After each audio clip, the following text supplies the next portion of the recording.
What's up, everyone? Welcome back to Fisher Family Adventures. If you are new here, I am Brendan and I live in Southwest Florida, where I do many different types of fishing.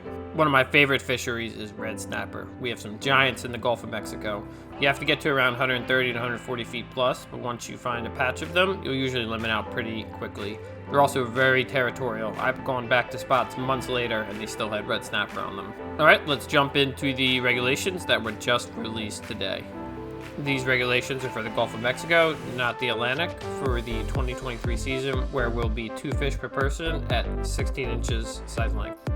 This is the longest red snapper season since Florida took over management of them. We are getting 46 days in the summer and 24 days in the fall. The 46-day summer season will begin on June 16th, 2023 and run through July 31st. And then the 24-day fall season will include all weekends in October and November. This is absolutely amazing that we get so many weekends in the fall. I'm going to put a link to the article below if you want to read up on the dates yourself.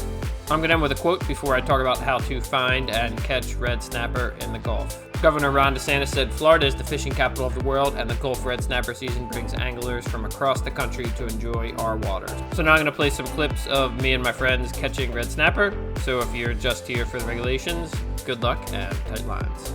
When looking for red snapper on your sonar, this is what we call a Christmas tree. This is exactly what you should be looking for. It's called a Christmas tree because you're seeing red snappers moving up in the water column feeding. As far as bait, they are very predatory, so they will eat almost anything you put down. You can use a standard fish finder rig, knocker rig, or any other bottom fishing rig to catch them. They will also bite on jigs if you fish them up in the column.